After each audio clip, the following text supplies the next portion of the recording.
بسم اللہ الرحمن الرحیم۔ السلام علیکم پیارے دوستو، آج کل بعض اشخاص کا کہنا ہے کہ رسول اللہ صلی اللہ علیہ وآلہ وسلم کے بطور تبرک جو موئے مبارک ان کے پاس ہیں وہ بڑھتے اور زیادہ ہوتے ہیں۔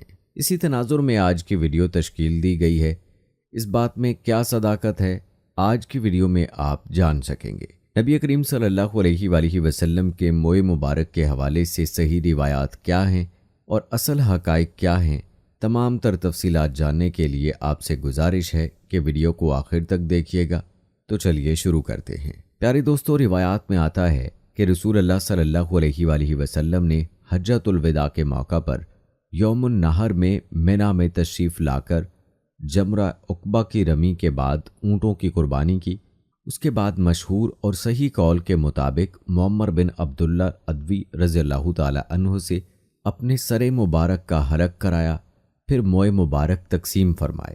یہ روایت صحیح مسلم وغیرہ میں موجود ہے۔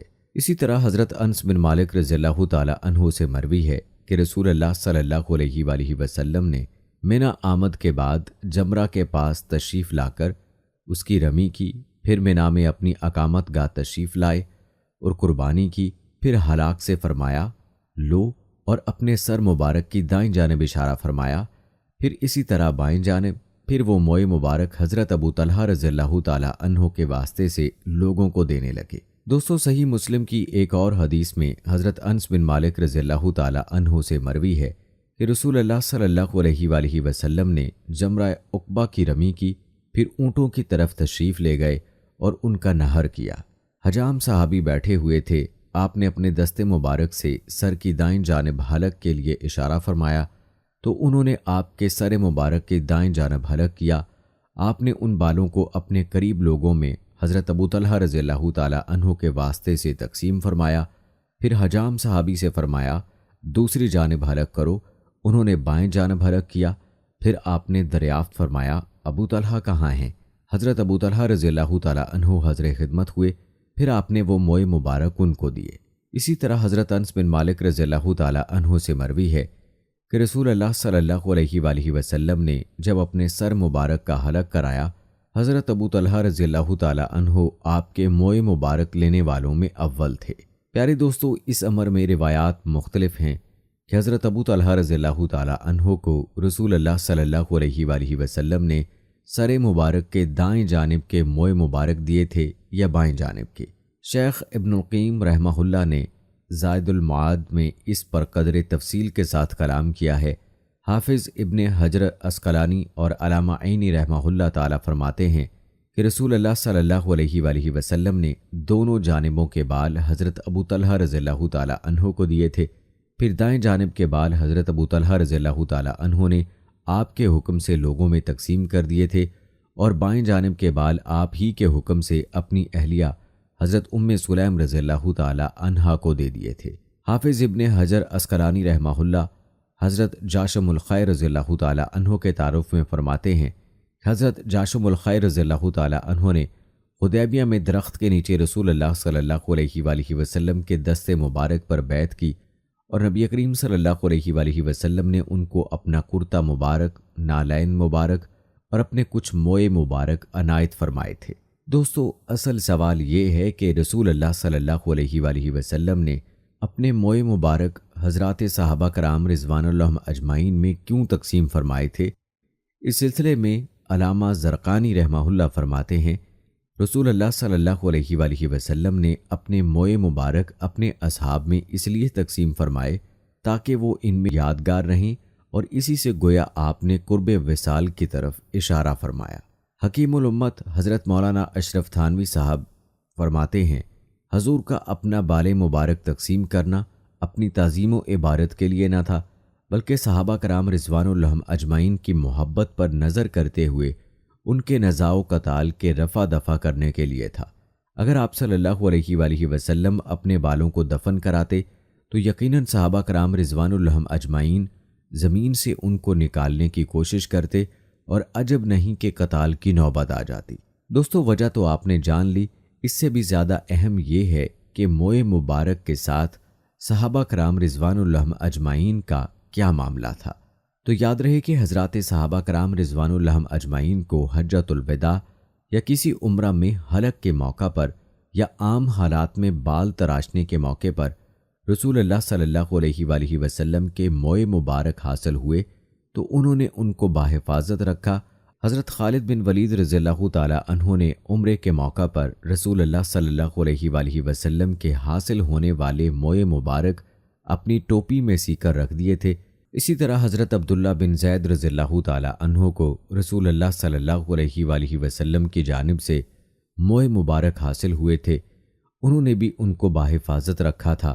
چنانچہ مسند احمد میں ہے، محمد بن عبداللہ بن زید سے مروی ہے کہ ان کے والد عبداللہ بن زید رضی اللہ تعالی عنہ نے ان سے بیان کیا کہ وہ اور ایک قریشی آدمی منہر کے پاس نبی کے قریب موجود تھے۔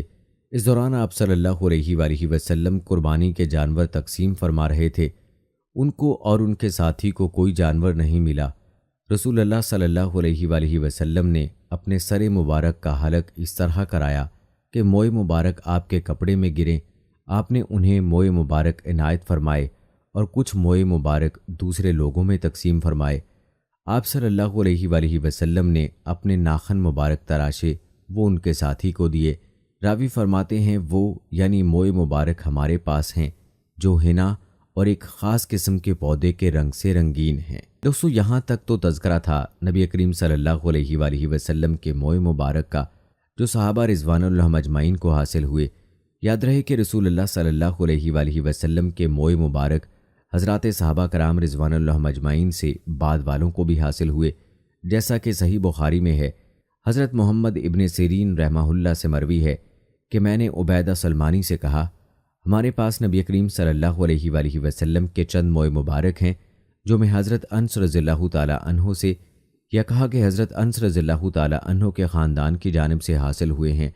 عبیدہ سلمانی نے کہا، میرے پاس آپ صلی اللہ علیہ وآلہ وسلم کا ایک موئے مبارک ہوتا، مجھے دنیا و مافیہ سے زیادہ پسند ہوتا۔ اسی طرح حافظ عماد الدین ابن کثیر رحمہ اللہ نے خلق قرآن کے مسئلے میں حضرت امام احمد بن حنبل رحمہ اللہ کی آزمائش کا ذکر کرتے ہوئے نقل فرمایا ہے کہ معتصم کی خلق قرآن کی بات نہ ماننے پر اس نے کہا، ان کو پکڑو اور کھینچو اور ان کے ہاتھ اکھیڑ دو۔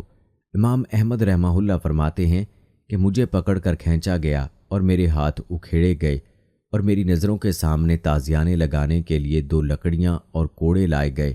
میرے ساتھ نبی اکرم صلی اللہ علیہ وآلہ وسلم کے چند موئے مبارک تھے جو میرے کپڑے میں بندھے رکھے ہوئے تھے، انہوں نے وہ کپڑا میرے بدن سے اتار لیا اور میں 2 لکڑیوں کے درمیان معلق ہو گیا۔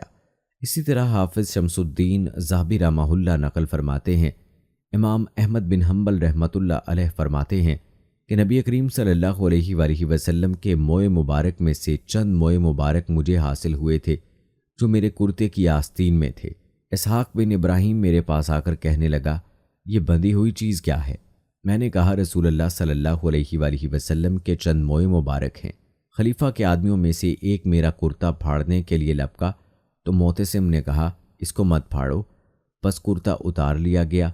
میرے گمان میں موئے مبارک کی برکت کی وجہ سے کرتا پھاڑے جانے سے محفوظ رہا۔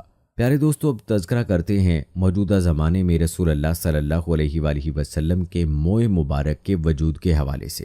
دوستو، مذکورہ بالا روایات و عبارات کتب سے معلوم ہوا کہ رسول اللہ صلی اللہ علیہ وآلہ وسلم نے اپنے موئے مبارک تقسیم فرمائے تھے۔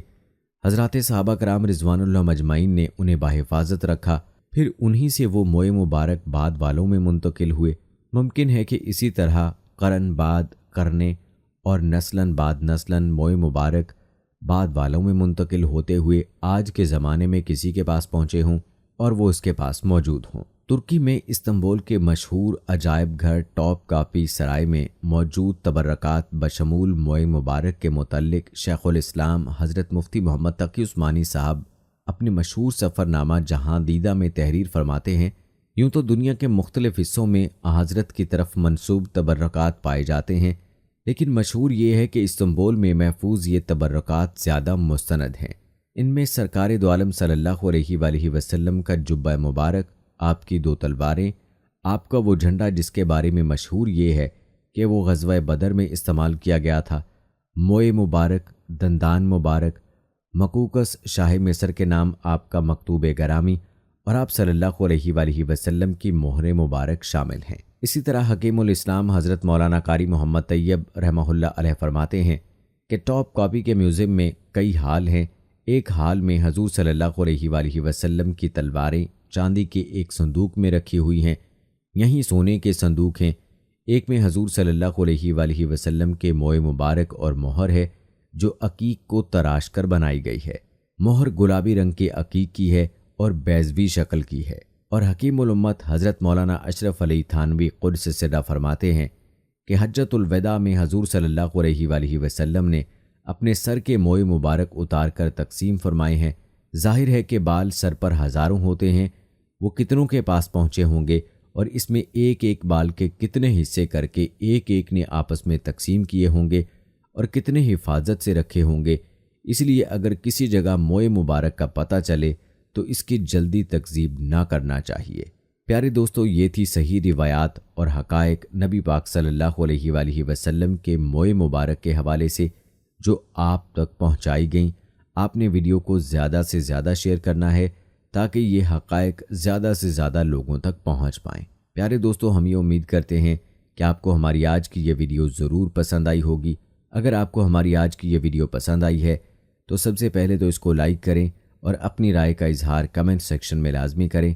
آخر میں آپ سے ایک بار پھر درخواست ہے کہ آپ ہمارے چینل کو ضرور سبسکرائب کر لیں اور ساتھ ہی لگے گھنٹی کے بٹن کو بھی کلک کریں تاکہ آپ کے پاس ہماری آنے والی مزید ویڈیوز کا نوٹیفیکیشن ملتا رہے۔ اللہ تعالیٰ آپ کو اپنی حفظ و امان میں رکھے، آمین۔